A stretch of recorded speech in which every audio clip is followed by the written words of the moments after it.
দাম্পত্য জীবনে শান্তি আসার জন্য স্ত্রীর অনেক কিছুকে হজম করা শিখতে হয় স্বামীর। নবী করিম সাল্লাল্লাহু আলাইহি ওয়াসাল্লাম জীবনে অনেক ঘটনা ঘটেছে। আয়েশা রাদিয়াল্লাহু তাআলা আনহা ঘরে ছিলেন, তিনি তার নিয়ম ছিল যে স্ত্রী ঘরে থাকতেন, রান্না বাড়া তিনি করতেন।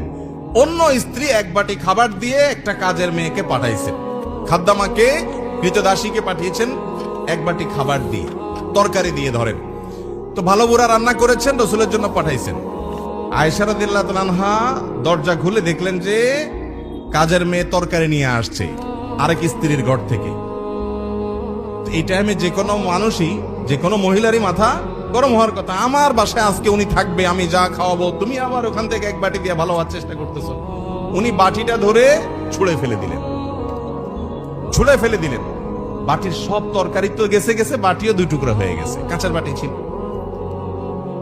এই দৃশ্য নবী করিম সাল্লাল্লাহু আলাইহি ওয়াসাল্লাম দেখার পর উনি বাইরে হয়ে আসলেন, যা উঠান থেকে নিজের হাতে সে ভাঙা বাটিটা নিয়ে আসলেন।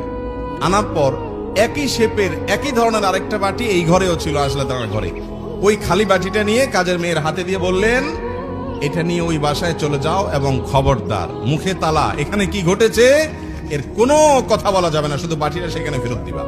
ওখানে বাটিটা ফেরত দিছি। যিনি পাঠিয়েছেন তিনি মনে করেছেন যে কি, যে তরকারি রেখে কত সুন্দর করে ধুয়ে সাফ করে আবার বাটিটি দিয়েছে, তিনি অনেক খুশি। এই হাদিস বর্ণনা করার পর কোন মুহাদ্দিস, কোন হাদিস বিশারদ, কোন হাদিসের শেষে এটুকু অতিরিক্ত বর্ণনা করতে পারেন নাই যে নবী করিম সাল্লাল্লাহু আলাইহি ওয়াসাল্লাম আয়েশা রাদিয়াল্লাহু আনহাকে ডেকে দুই চারটা ধমক দিয়েছে।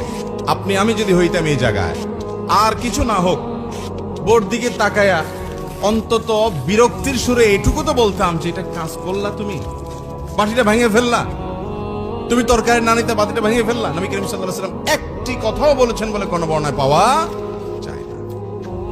দাম্পত্য জীবনে শান্তি আসার জন্য স্ত্রীর অনেক কিছুকে হজম করা শিখতে হয়।